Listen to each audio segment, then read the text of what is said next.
फिर अपनी इस बात पर कायम भी रहना, मेरी लाइफ में घुसने की कोशिश भी मत करना क्योंकि यह बर्दाश्त नहीं करूंगा। वह बहुत कठोरता से बोला और उसे छोड़कर फौरन वहां से चला गया। दीक्षा की आंखों में आई नमी अब आंसू बनकर बह गई थी। वह यह तो जानती थी कि सक्षम उससे शायद ऐसा ही व्यवहार करेगा, लेकिन ऐसी बातें उससे कहेगा ये उसने कभी सोचा भी नहीं था। कितनी मजबूर हो गई थी वह अपने बच्चे की खातिर, पता नहीं आगे और कितनी बार उसे सक्षम के हाथों बेइज्जत होना होगा। लेकिन अब जब वो उसकी बात मानकर उसके साथ आ गई है तो वह पीछे तो नहीं हट सकती। वह अपने आंसू पोंछ कर कमरे में आ गई। काफी रात हो गई थी तो वह सोने के लिए बेड पर लेट गई, लेकिन नई जगह होने के कारण उसे काफी देर तक नींद नहीं आई। लेट सोने की वजह से वह सुबह काफी देर तक सोती रही। उसकी नींद तब खुली जब उसके कानों में किसी के तेज चिल्लाने की आवाज पड़ी। वह जल्दी से उठकर बैठ गई। कुछ पल तो उसे यही याद करने में लग गए कि वह अपने घर में नहीं है।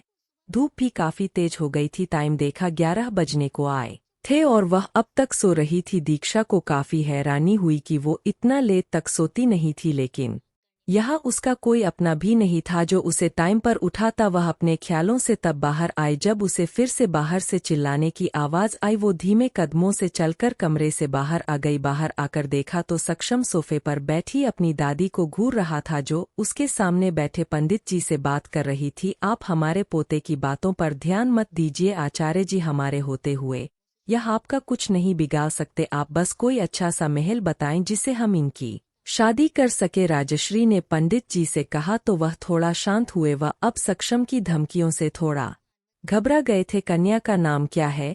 दीक्षा, राजश्री ने पंडित जी के सवाल का जवाब दिया। तो दीक्षा अपना नाम सुनकर चौंक गई। ये यह क्या कह रही है?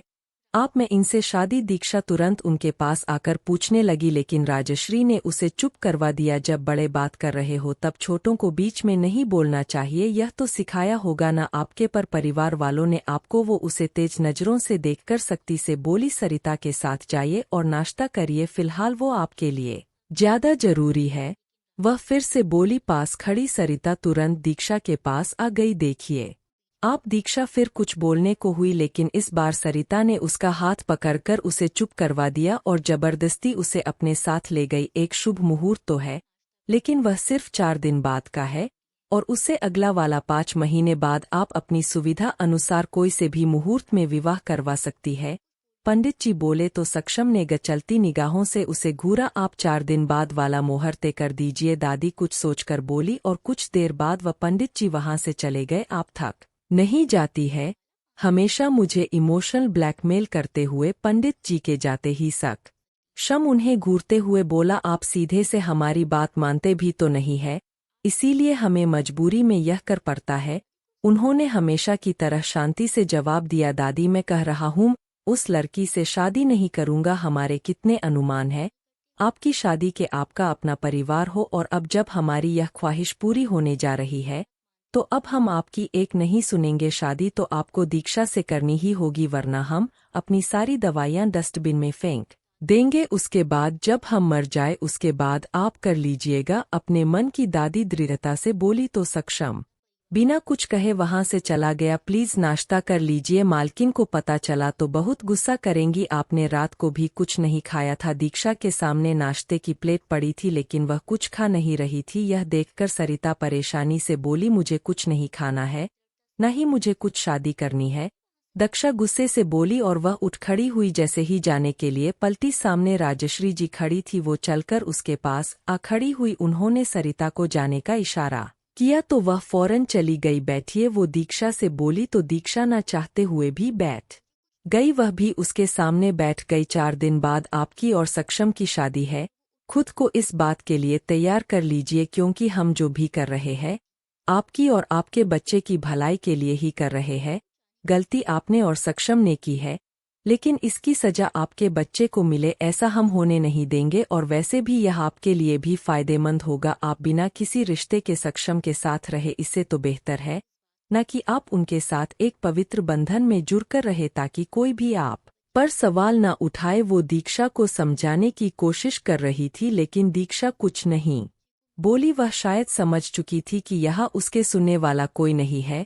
अब आप नाश्ता करिए, अपना गुस्सा और नाराजगी खाने पर निकालना बेवकूफ़ी होती है और आपको तो इस बेवकूफ़ी से बिल्कुल दूर रहना चाहिए क्योंकि आप भूखी रहेंगी तो बच्चा भी भूखा रहेगा और उसकी सेहत पर असर पड़ेगा। दादी समझाकर चली गई तो दीक्षा ने अपने सामने रखी प्लेट को देखा और एक निवाला तोड़कर मुंह में डाल लिया। इन सारी परेशानियों में वह अपने बच्चे को तो लगभग भूल ही गई थी। सक्षम अपने स्टूडियो आ गया था, अपने कबी में बैठा शादी कैंसिल करवाने के बारे में सोच रहा था, लेकिन उसे समझ ही नहीं आ रहा था कि वह क्या करें। उसकी दादी तो हमेशा से ही उसकी शादी के पीछे पड़ी हुई थी और अब तो वह किसी भी कीमत पर यह मौका छोड़ती नहीं, यह वह जानता था। लेकिन शादी नाम के शब्द से तो उसे सख्त नफरत है।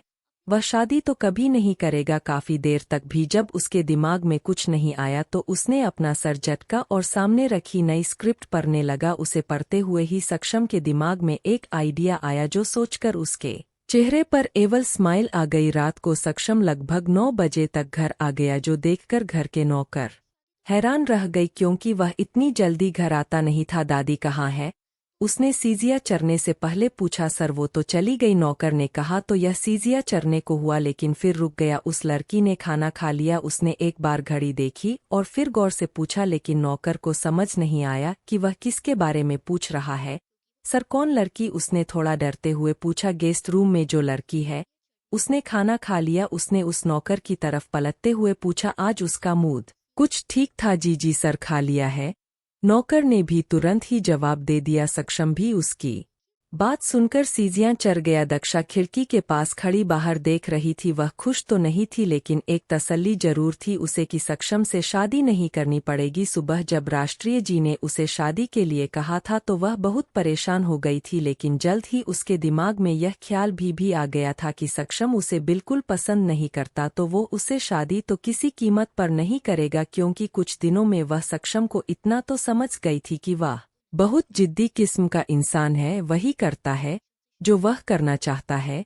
वह खुद ही उससे शादी नहीं करेगा तो कोई और भी उसे सक्षम से शादी करने के लिए फोर्स नहीं करेगा। वह इन्हीं ख्यालों में खोई हुई थी कि दरवाज़ा खुलने की आवाज़ ने उसे चौंक कर उस तरफ देखा। वहां सक्षम को खड़ा देखकर उसे राहत और शूट दोनों हो गई थी। माना ये कि आपका घर है, लेकिन आपको नहीं लगता कि आपको किसी लड़की के रूम में आने से पहले नॉक करना चाहिए? तीक्षा नाराजगी से बोली। नहीं, मुझे नहीं लगता। वह कल से बोलता हुआ उसके पास आ गया, जिससे दीक्षा की चिड़क पूरी तरह घबराहट में बदल गई। जो सक्षम ने भी नोटिस की, वैसे मेरे अलावा तुम्हारे रूम में बिना नॉक किए कोई जा ही नहीं सकता। बट मार्क माय वर्ड्स, मेरे अलावा। खिर के शब्द सक्षम ने उसकी तरफ एक स्टेप और बहाकर उसकी आंखों में झांक कर कहा तो दीक्षा बिजली की फुर्ती से उससे 2-3 कदम दूर हो गई। यह उसके इस तरह देखने और करीब आने से बहुत घबरा जाती थी। क्यों दीक्षा घबरा गई थी? पूरी तरह वही बताने आया हूँ। इतना कहकर उसने किसी को आवाज लगा दी। अगले ही पल एक लड़की अंदर आई। उसके साथ में एक हैंगर स्टैंड था जिस पर कई सारी ड्रेसेस लटकी हुई थी,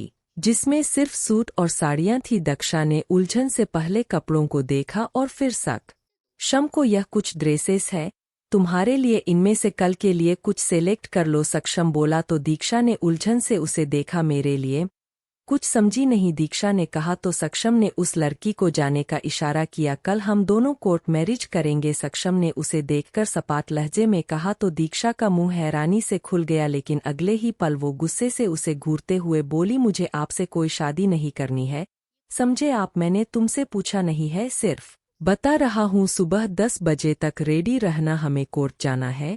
वह उसे लगभग ऑर्डर देते हुए बोला और जाने के लिए पलट गया। अजीब जिद्दी किस्म के इंसान है आप। आपको मेरी हाँ या ना से कोई फर्क नहीं पड़ता है क्या? मैं आपसे शादी नहीं करूंगी, यह अच्छे से अपने दिमाग में बैठा लीजिए। उसे जाता देख दीक्षा गुस्से से चीखी। सक्षम के कदम रुक गए। उसने पलट कर दीक्षा को देखा। ठीक कह रही हो तुम, मुझे किसी की हाँ या ना से कोई फर्क नहीं पड़ता। वैसे तुम्हारी जानकारी के लिए बता दूं कि हम सिर्फ कॉन्ट्रैक्ट मैरिज करेंगे, जो एक तय वक्त के बाद अपने आप ही खत्म हो जाएगी, इसलिए तुम्हें इतना ओवर रिएक्ट करने की जरूरत नहीं है।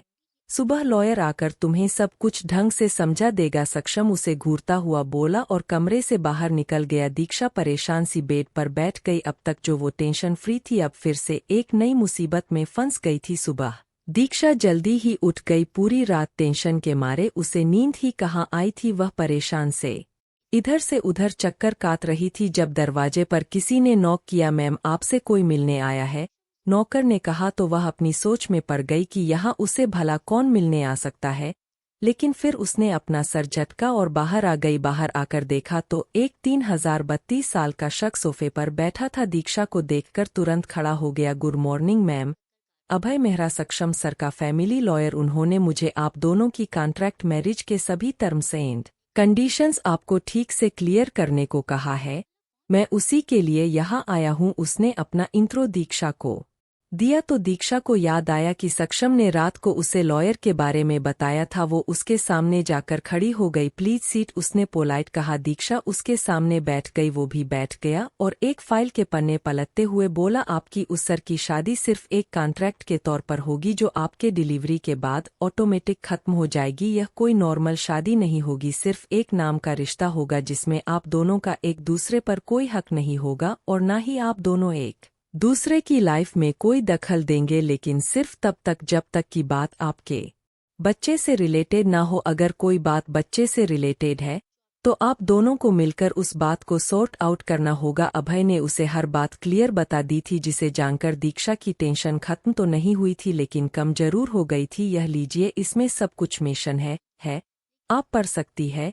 उसने हाथ में पकड़ी फाइल दीक्षा की तरफ बढ़ा दी। दीक्षा ने भी उसे पकड़कर देखा। उसमें वही सब लिखा था जो अभय ने बताया था। उम्मीद है अब तुम्हें तुम्हारे सवालों के जवाब मिल गए होंगे। सक्षम फोन काटते हुए उसके पास आ गया। यह क्या पहना है तुमने? सक्षम ने दांत पीसते हुए पूछा। दीक्षा की हरकतें उसे बहुत इरिटेट कर रही थी। दीक्षा ने उसकी ला ड्रेस पहनने की बजाय एक सिंपल सा टॉप और जीन्स पहनी थी। वो कपड़े बहुत महंगे हैं, अफोर्ड नहीं कर सकती और ना ही मुझे आपका कोई एहसान चाहिए। वो घबराकर लेकिन फिर संभल कर बोली। सक्षम ने अपने जबड़े भींच लिए। वो उसे काफी कुछ कहना चाहता था लेकिन फिलहाल वक्त नहीं था। उसने दीक्षा का हाथ पकड़ा और उसे उसके कमरे में ले आया। दीक्षा तो घबराहट के मारे कुछ बोल ही नहीं पाई। चेंज करके आओ इसे, उसने हैंगर में से पर्पल कलर का सूट निकाला और उसके हाथों में थमा हुए बोला। मैं वो कुछ बोलने को हुई लेकिन उससे पहले ही सक्षम बोल पड़ा। 5 सेकंड्स है अंदर, अगर तुम ना गई तुम खुद तुम्हें चेंजिंग रूम में लेकर जाऊंगा इसे चेंज करवाने के लिए। वह बहुत गुस्से में उसे घूरते हुए बोला तो दीक्षा उसकी बात सुनकर दंग रह गई। सक्षम उसे चेंजिंग रूम तक ले आया और उसका हाथ छोड़ते हुए बोला, जाओ। दीक्षा ने भी उसकी बात मानने में ही अपनी भलाई समझी और चेंजिंग रूम के अंदर चली गई। वो दरवाजा बंद करने को हुई तो सक्षम ने दरवाजे पर हाथ रख दिया। दीक्षा ने घबरा कर उसे देखा। 5 मिनट है, तुम्हारे पास 5 मिनट, अगर तुम 5 मिनट में बाहर ना आई ना तो मैं खुद अंदर आ जाऊंगा। माइंड इट, सक्षम ने उसे चेताया और अपना हाथ दरवाजे पर से हटा लिया। दीक्षा ने जल्दी से दरवाजा बंद कर दिया। उसकी आंखें गीली हो गई थी। सक्षम का बर्ताव उसके दिल को बहुत दुखा देता था। दीक्षा ने दरवाजा बंद कर लिया तो सक्षम जाकर खिड़की के पास खड़ा हो गया। कुछ देर बाद गेट खुलने की आवाज आई तो सक्षम ने उस ओर देखा तो 2 पल को देखता ही रह गया। पल कलर के सूट में दीक्षा बहुत खूबसूरत लग रही थी। बनाने वाले ने उसे वाकई बहुत सच से बनाया था। बिना मेकअप के भी बहुत खूबसूरत लग रही थी। सक्षम धीमे कदमों से चलकर उसके पास आ गया। उसका हर रोज ऐसे लड़कियों से सामना होता था जो अपने चेहरे पर कई किलो का मेकअप थोपे रहती थी। ऐसे में दीक्षा की सादगी से भरा चेहरा उसे अच्छा लग रहा था। दीक्षा देखते हुए ही उसने उसका हाथ पकड़ लिया और उसे ड्रेसिंग टेबल के सामने लाकर खड़ा कर दिया। कभी कभी उसे दीक्षा इनोसेंट लगती थी लेकिन वह अपने इस ख्याल को अपने गुस्से के आगे झटक देता था। सक्षम ने बिना उस पर ज्यादा ध्यान दिए टेबल पर रखे गोल्डन कलर के झुमके उठाए और दीक्षा के कानों में एक एक करके पहना दिए। दीक्षा को फिर से हैरानी हुई उसका यह नया नाटक देखकर, लेकिन उसने कुछ रिएक्ट नहीं किया क्योंकि उसका वैसे भी कोई फायदा नहीं होता। सक्षम ने उसके बालों में कॉम्ब किया और उन्हें यूं ही खुला छोड़ दिया और फिर आंखों में काजल की पतली सी लाइन खींचकर उसके गुलाबी होठों पर पिंक लिप बाम लगाकर उसे देखा। उसके चेहरे में कुछ कमी लग रही थी। कुछ पल सोचने के बाद उसे कुछ याद आया और उसने ड्रेसिंग टेबल पर रखी एक पर्पल कलर की छोटी सी बिंदी उठाकर दीक्षा के माथे के बीचों बीच लगा दी। परफेक्ट, सक्षम के मुंह से धीरे से निकला तो दीक्षा अब तक अपनी सांसें रोके खड़ी थी। उसने सर उठाकर उसे देखा तो दोनों की नजरें एक पल को आपस में उलझ सी गई, लेकिन दीक्षा ने फौरन अपना चेहरा नीचे कर लिया। सक्षम ने कहा और उसका हाथ पकड़कर कमरे से बाहर आ गया। कुछ देर बाद वो दोनों कार में बैठकर कोर्ट जाने के लिए निकल गई। दीक्षा पूरे रास्ते गुमसुम सी बैठी रही। सक्षम ने 1-2 बार उसे देखा और फिर अपना चेहरा खिड़की की ओर कर लिया। कभी कभी उसे दीक्षा इनोसेंट सी मासूम सी लगती थी, लेकिन वह इस ख्याल को अपने गुस्से के आगे झटक देता था। कुछ देर बाद कोर्ट के बाहर आकर रुकी तो सक्षम ने अपना मास्क और सनग्लासेस लगाए। ड्राइवर ने आकर दरवाज़ा खोल दिया। सक्षम बाहर निकला और दूसरी तरफ आकर दीक्षा के लिए दरवाज़ा खोल दिया। दीक्षा जैसे ही उतरने को हुई, सक्षम ने अपना हाथ उसकी ओर बढ़ा दिया, जो देखकर दीक्षा थक गई। लेकिन वह 2 पल सोचने के बाद उसने अपना हाथ उसके हाथ में रख दिया। सक्षम ने महसूस किया कि दीक्षा का हाथ बिल्कुल ठंडा था, लेकिन ज्यादा ध्यान न देते हुए वह दीक्षा को अंदर के लिए बढ़ गया। कुछ देर बाद वह दोनों मैरिज रजिस्ट्रार के सामने बैठे थे। अभय और करण वहां पहले से ही मौजूद थे। दीक्षा को तो बहुत घबराहट हो रही थी। उसका ध्यान ही नहीं था किसी चीज पर। वह जो कर रही है, क्या वह सही है? यही सवाल उसके दिमाग में चल रहा था। उनके सामने बैठे ऑफिसर ने सारी फॉर्मेलिटीज पूरी करके कुछ पेपर उनकी ओर बढ़ा दिए। सक्षम ने बिना किसी भाव के उन पेपर्स पर एक एक करके साइन कर दिए और दीक्षा की ओर कर दिया। लेकिन दीक्षा का तो ध्यान ही नहीं था उन सब पर। साइन करो। सक्षम के ठंडी और सख्त आवाज कानों में पड़ी तो उसने अपने सामने रखे कागज देखे। उसका मन अजीब सा हो गया। घबराहट और डर उस पर और ज्यादा हावी हो गए। उसने अपने कांपते हाथ से पेन उठाया और उन पेपर्स को घूरने लगी। शादियां ऐसी भी होती है, यह तो उसे पता ही नहीं था। कभी सोचा ही नहीं था कि उसकी शादी ऐसे होगी। ना माँ बाप का आशीर्वाद होगा, ना अपनों का साथ होगी, तो सिर्फ एक फॉर्मेलिटी। क्या शादी वाकई एक समझौता भी हो सकती है, जहां 2 लोगों के कोई जज्बात नहीं होते? वह अपने ख्यालों से तब बाहर आई जब उसने अपनी हथेली पर सक्षम के हाथ का दबाव महसूस किया। उसकी आंखें झिलमिला आई। उसे यह करना ही होगा। उसने खुद को मजबूत किया और अपने सूखे होठों पर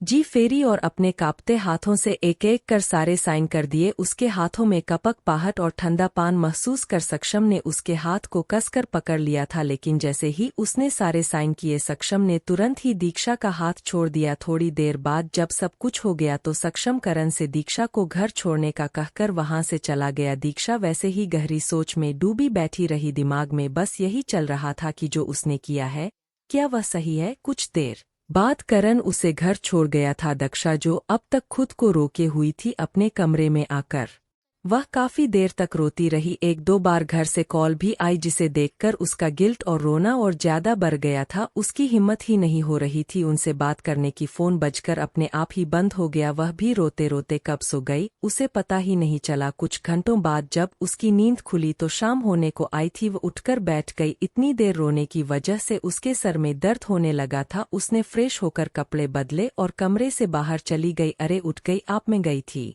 आपको देखने, लेकिन आप सो रही थी तो मैंने जगाया नहीं। आपको भूख लगी होगी ना, कुछ बना दूं आपके लिए? सरिता ने उसे देखा तो पूछ लिया। सिर्फ एक सर दर्द की गोली चाहिए। सर दुख रहा है, लेकिन कोई दवा बिना डॉक्टर की इजाजत के लेना आपके लिए नुकसानदायक हो सकता है। इससे अच्छा तो मैं आपके सर की मसाज कर देती हूँ, आपका सर दर्द तुरंत ठीक हो जाएगा, सरिता ने कहा। तो दीक्षा को भी उसके बात ठीक लगी। उसने अपना सिर हिला दिया। कमरे में चलिए, मैं आपके लिए एक अच्छी सी चाय बनाकर लाती हूँ। सरिता की बात सुनकर दीक्षा ने अपना सर हिलाकर वहां से चली गई। दीक्षा ने कमरे में आकर अपने घर फोन मिला दिया। उसके फोन न उठाने की वजह से घर वाले परेशान हो गए थे। दीक्षा भी अब काफी हद तक खुद को संभाल चुकी थी। वह उन सबसे शांति से बात कर रही थी। अपने परिवार से बात करके उसका भी मन हल्का हो गया था। उसने बात करके फोन रखा तो सरिता हाथ में चाय की ट्रे लिए उसके पास आ गई। उसे चाय का कप थमा कर वह उसके बालों में तेल से मसाज करने लगी। वैसे आपके बाल बहुत मुलायम और सीधे हैं, वो मसाज करते हुए बोली। हम, मेरी मम्मी मेरे बालों का बहुत ख्याल रखती थी। वह बंद आंखों से मुस्कुरा कर बोली। उसे याद आ गया कि कैसे उसकी मम्मी उसके बालों की ऑयलिंग और मसाज करती रहती थी। सरिता की मसाज से दीक्षा को अब काफी बेहतर महसूस हो रहा था। थैंक यू दीदी, आपकी वजह से अब सर में दर्द नहीं है।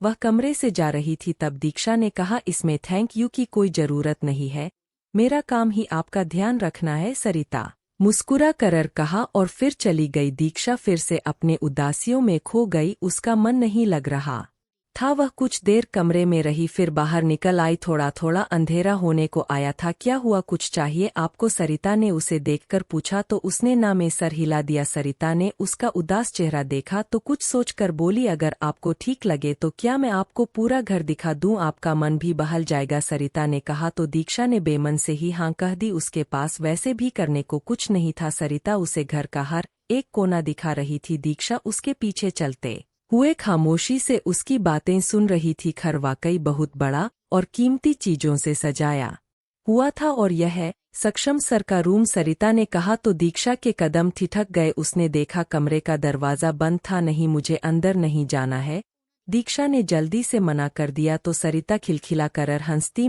आपको अंदर लेकर जा भी नहीं सकती, सर की पर के बिना कोई उनके कमरे में नहीं जाता है। सरिता हंसते हुए बोली तो दीक्षा ने कुछ नहीं कहा। अच्छा, अब आप खाना खा लीजिए, काफी देर हो गई है।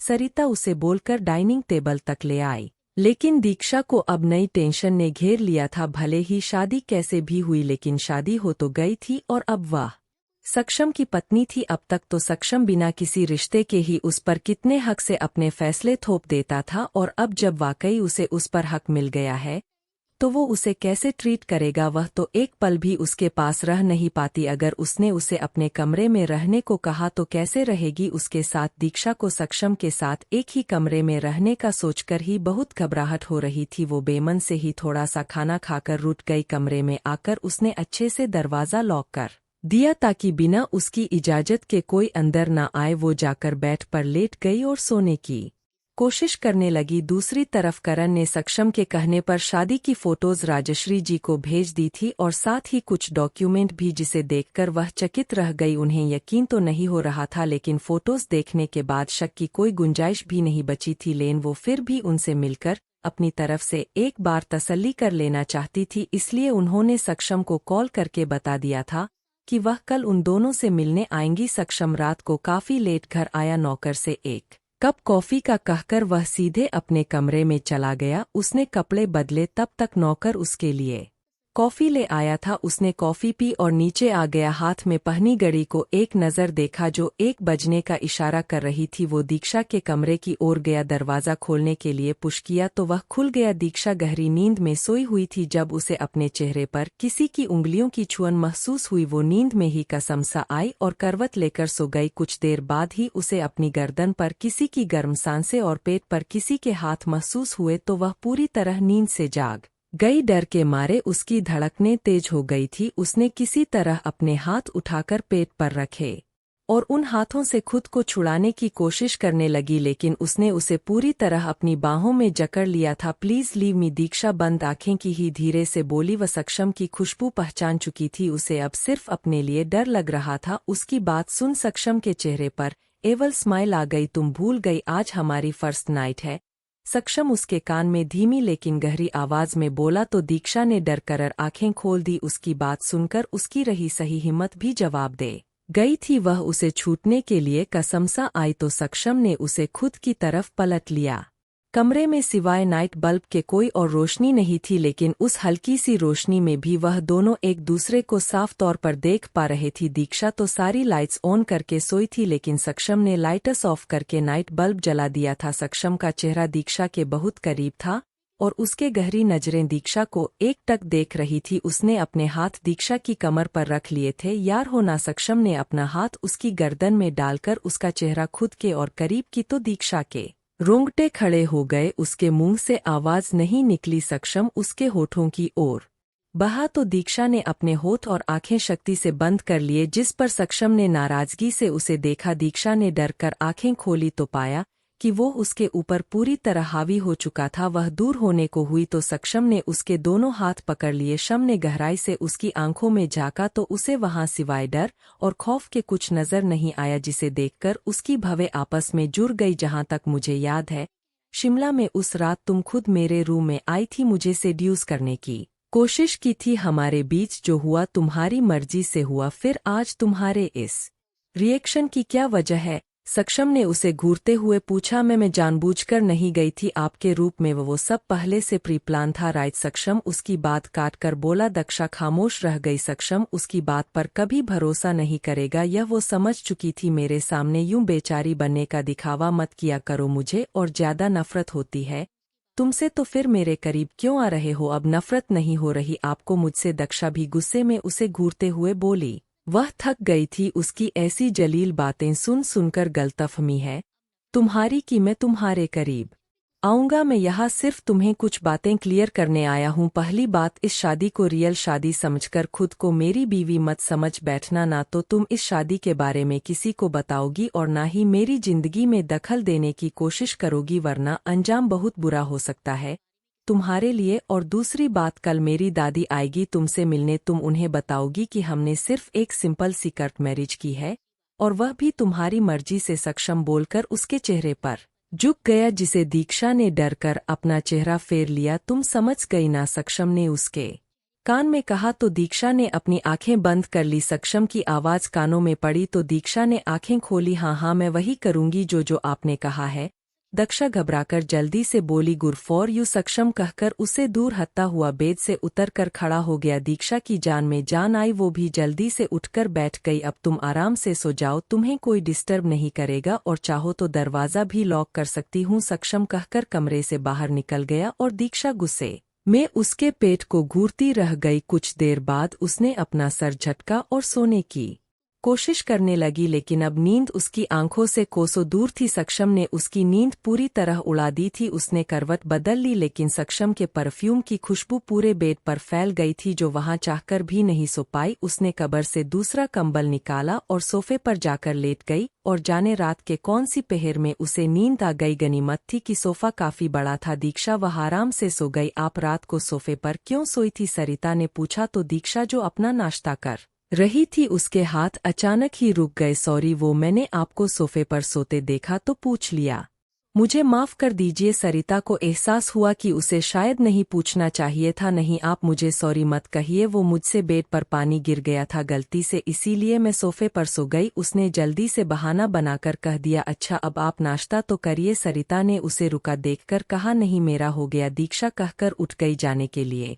जैसे ही पलटी सामने सक्षम को देखकर ठिठक गई। बैठो साथ नाश्ता करते हैं, उसके पास आकर बोला तो दीक्षा ने फौरन मना कर दिया। नहीं मैं कहा ना बैठो, वो ठंडेपन से बोला और चेयर पर बैठ गया। नौकर उसका नाश्ता लगाने लगे। दक्षा उससे दूर बैठने की फिराक में जैसे ही आगे बढ़े, वह सक्षम ने आगे बढ़कर उसका हाथ पकड़ लिया। दक्षा ने बेचारगी से आंखें मीच ली। नौकरों ने नाश्ता लगाया और सारे फौरन इधर-उधर हो गई। अब वहां दीक्षा और सक्षम के अलावा कोई भी नहीं था। सक्षम ने दीक्षा को खींचकर अपनी गोद में बैठा लिया। दीक्षा की आंखें हैरानी से बड़ी हो गई। आज तुम मुझे अपने हाथों से खिलाओगी? Come on start. सक्षम की बातें सुनकर दीक्षा की आंखें हैरानी से और फैल गई। मैं हाँ तुम अब जल्दी करो, भूख लग रही है मुझे, वो फिर बोला तो दीक्षा मरती क्या ना करती। उसने एक सैंडविच उठाकर सक्षम की ओर बहा दिया। सक्षम ने उसके चेहरे को देखते हुए ही एक बाइट खा लिया। यू नो वहां सैंडविच तो मैंने बहुत खाए हैं, लेकिन आज तुम्हारे हाथ से खाकर इसका टेस्ट कुछ ज्यादा ही बढ़ गया है।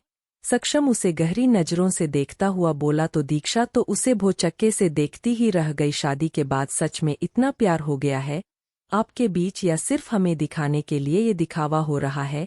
राजी जी की आवाज कानों में पड़ी तो दीक्षा जल्दी से उठने को ई, लेकिन सक्षम ने उसे नहीं छोड़ा। अरे आपका आई दादी? सक्षम ने अनजान बनते हुए पूछा। बस अभी आए हैं, आप दोनों का नाश्ता हो जाए तो लिविंग रूम में आ जाइएगा, हम इंतजार कर रहे हैं। वो कहकर चली गई तो दीक्षा भी उठकर खड़ी हो गई। सक्षम अपना नाश्ता कर उसे साथ लिए लिविंग रूम में आ गया। जल्दी में शादी करने की वजह जान सकते हैं हम? वो उन दोनों को घूरते हुए बोली। आप भी हद करती है दादी, जब शादी नहीं की थी तब आप जल्द से जल्द शादी करवाना चाहती थी, और अब जब कर ली है तो आपको जल्दबाजी लग रही है। लेकिन क्या दादी, आपको तो सिर्फ शादी होने से मतलब था ना? तो फिर अब इन सब बातों का कोई मतलब नहीं है। अच्छा अब मैं चलता हूँ, आज काफी लेट हो गया है। सक्षम ने जल्दी से बात खत्म की और फिर वहां से चला गया। सक्षम ने सच में आपसे शादी की है? उन्होंने अब दीक्षा से पूछा तो दीक्षा ने घबराकर सर हिला दिया। आगे उन्होंने कुछ पूछा ही नहीं। राजश्री कुछ देर बाद दीक्षा को ढेरों हिदायतें देकर वहां से चली गई। उनके जाने के बाद दीक्षा फिर से अपने कमरे में आ गई। रात ही तो उसने सरिता से अपना खाना कमरे में ही मंगवा लिया। रात को सोते टाइम वह काफी घबराई हुई थी, आज फिर कहीं सक्षम न आ जाए, लेकिन ऐसा कुछ नहीं हुआ। सक्षम उसके कमरे में नहीं आया था, इस बात ने उसे काफी राहत मिली थी। वो उससे दूर ही रहना चाहती थी। ऐसे ही कुछ दिन बीत गए। दीक्षा घर में सारा दिन फ्री ही रहती थी, जिससे वह धीरे धीरे तनाव का शिकार होती जा रही थी। सारा दिन अपने कमरे में बैठी रहती। सरिता उससे बात करने की कोशिश भी करती, लेकिन वह हमेशा हाँ ना में जवाब देकर रह जाती। इन दिनों उसका सक्षम से भी बहुत कम सामना हुआ था। इसमें ज्यादातर तो वह खुद ही उसके सामने जाने से बचती थी। वो रात को काफी लेट घर आता था और तब तक दीक्षा सो जाती थी। सक्षम भी उससे दूर ही रहता था। अकेलेपन के कारण वह बहुत ज्यादा डिप्रेस रहने लगी थी। उसे ना खुद का ख्याल था और ना ही अपने बच्चे का। सरिता उसका ध्यान रखने की पूरी कोशिश करती, लेकिन दीक्षा का अपने खाने पीने पर जरा भी ध्यान नहीं था। वह हर रोज थोड़ा सा खाना खाकर ही उठ जाती थी, जिससे उसका शरीर काफी कमजोर हो गया था। स्टूडियो में हीरो हीरोइन के फर्स्ट मीटिंग का सीन शूट हो रहा था। एक लड़का और लड़की अपनी पोजीशन लिए खड़े थे, बाकी सब ने भी अपनी जगह संभाल ली थी। डायरेक्टर ने उन्हें इशारा किया तो वह अपना अपना एक्ट करने लगी। सक्षम और उसके साथ बैठे कुछ लोग खामोशी से उनकी एक्टिंग और केमिस्ट्री देख रहे थे। स्टूडियो में सभी के फोन या तो स्विच ऑफ थे या साइलेंट मोड पर, जिस वजह से सक्षम का फोन भी कई बार बजकर बंद हो चुका था। कुछ देर बाद करण ने उसके पास आकर उसे आवाज दी तो स्टूडियो में मौजूद लगभग सभी लोगों का ध्यान उस पर ही आ गया। उसने कहा तो धीरे से था, लेकिन स्टूडियो में फैली गहरी खामोशी में उसकी आवाज थोड़ी तेज गूंजी थी। सक्षम ने भी अपनी कहर भरी नजरों से उसे घोरा। उसे अपने काम के बीच में डिस्टरबेंस बिल्कुल पसंद नहीं थी। बहुत अर्जेंट है सर। करण उसकी घूरती नजरों को देखते हुए हड़बड़ा कर बोला और अपना फोन सक्षम की तरफ बढ़ा दिया। सक्षम ने उसे घूरते हुए फोन कान से लगाया। उधर से कुछ कहा गया, जो सुनकर उसके चेहरे के भाव थोड़े बदल गए। आज कोई शूटिंग नहीं होगी, सब अपनी अपनी रिहर्सल्स कंटिन्यू करो, वो फोन करण को देते हुए सबसे बोला। सब एक दूसरे के मुंह खने लगे, लेकिन आपने कहा था कि आज से ही शुरू करेंगे और अभी तक तो एक भी सीन शूट नहीं हुआ, आप ऐसे कैसे जा सकते हैं? उसके पास जो स्पर्श बैठे थे उनमें से एक ने नाराजगी से कहा, हाँ कहा था मैंने, अभी मैं ही कह रहा हूँ कि आज शूट नहीं होगा और तुम डॉक्टर को कॉल करके जल्दी घर आने को कहो। वह पहले उस आदमी से बोला और फिर करण से बोलकर तुरंत वहां से चला गया। पीछे खड़ी फिल्म की मेन लीड नताशा सक्षम को तब तक देखती रही जब तक कि वो उसकी नजरों से ओझल नहीं हो गया और फिर वह गुस्से में अपने पैर पटक हुए वहां से चली गई। सक्षम बाहर आकर जल्दी से अपनी कार में बैठकर घर के लिए निकल गया। उसका स्टूडियो घर से थोड़ा दूर था, इसीलिए उसे घर पहुंचने में तकरीबन 20 मिनट लग गए। डॉक्टर उसके पहुंचने से पहले ही आ गए थे। वो अंदर आया तो देखा कि सरिता दीक्षा के कमरे के बाहर परेशान सी खड़ी थी। वो उसे इग्नोर करता हुआ अंदर आ गया। अंदर डॉक्टर दीक्षा को चेक कर रहे थे। वो बेहोशी की हालत में बेड पर लेटी हुई थी। सक्षम को देखकर डॉक्टर ने उसे देखा, लेकिन वह दीक्षा को देख रहा था। उसने आज कई दिनों बाद उसे देखा था। वो काफी कमजोर लग रही थी, चेहरा बिल्कुल मुरझा गया था। क्या हुआ इसे? उसने दीक्षा को देखते हुए ही डॉक्टर से पूछा। शायद किसी बात को लेकर बहुत स्ट्रेस में है और ब्लड प्रेशर भी लो हो गया था, इसीलिए बेहोश हो गई। मैंने इंजेक्शन दे दिया है, कुछ घंटों में होश आ जाएगा और यह कुछ दवाइयां लिखकर दे रहा हूं, खाने के बाद टाइम टू टाइम देनी होगी। काफी ज्यादा कमजोर हो गई है यह, अगर ऐसी हालत रही तो प्रेगनेंसी बेयर नहीं कर पाएंगी और ऐसे में मिसकैरेज भी हो सकता है। तुम्हें बहुत ध्यान रखना होगा, डॉक्टर ने कहते हुए उसकी ओर दवा की पर्ची बहा दी। लेकिन मिसकैरी शब्द ने सक्षम के दिलो दिमाग में एक हलचल पैदा कर दी थी। आखिर वह बच्चा था तो उसका ही ना। फिर माँ बाप और संतान का रिश्ता भगवान ने बनाया ही ऐसे है कि ना चाहते हुए भी माँ बाप को अपने बच्चे से लगाव हो ही जाता है।